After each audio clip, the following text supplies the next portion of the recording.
दक्षिण भारत में पैर जमाना भाजपा का एक सबसे बड़ा लक्ष्य है। दक्षिण के राज्यों में अब तक भाजपा कुछ खास कमाल नहीं कर सकी है, लेकिन इस बार भाजपा ने दक्षिण को लेकर ठोस प्लान बनाना शुरू कर दिया है। मोदी के विजय रथ पर सवार भाजपा दक्षिण में कमल खिलाना चाहती है और ये भी कहा जा रहा है कि पीएम मोदी वाराणसी के साथ साथ किसी और सीट से भी चुनाव लड़ेंगे। कौन सी वो सीट है जहां से पीएम मोदी लड़ सकते हैं चुनाव और भाजपा की क्या है रणनीति, पूरी जानकारी देखिए इस खास रिपोर्ट में।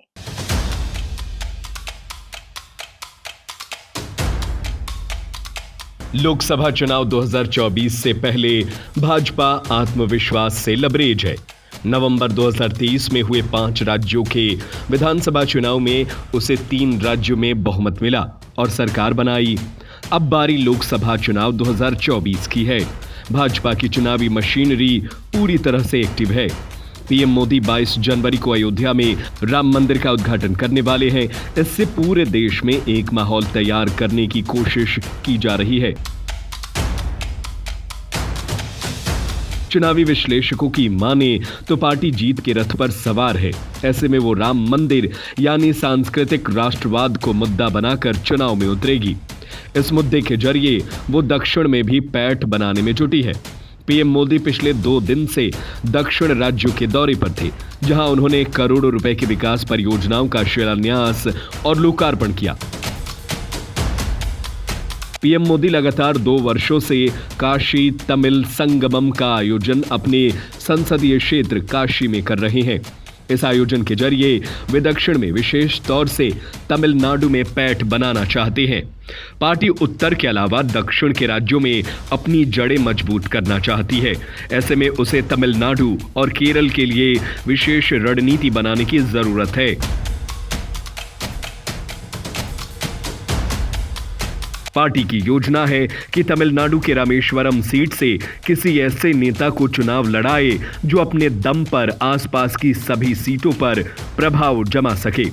ऐसे में कयास लगाए जा रहे हैं कि पीएम मोदी इस बार बनारस के अलावा रामेश्वरम से भी चुनाव लड़ सकते हैं। तमिलनाडु में इस बार पार्टी 10 सीटें जीतना चाहती है। ऐसे में वहां वो पूरा जोर लगा रही है। पिछले दिनों पार्टी अध्यक्ष जेपी नड्डा भी तमिलनाडु पहुंचे थे। वहीं प्रदेश अध्यक्ष अन्नामलाई पूरे राज्य में पैदल यात्रा निकाल रहे हैं।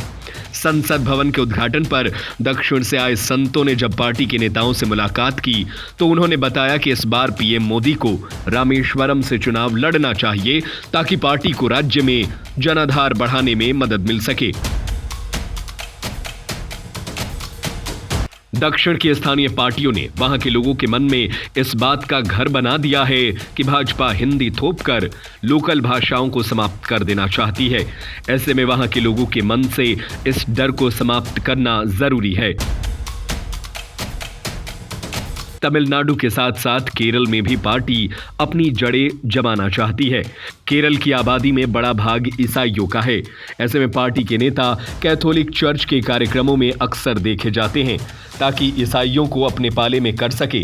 इसके अलावा वहां मुस्लिमों का भी बड़ा जनाधार है।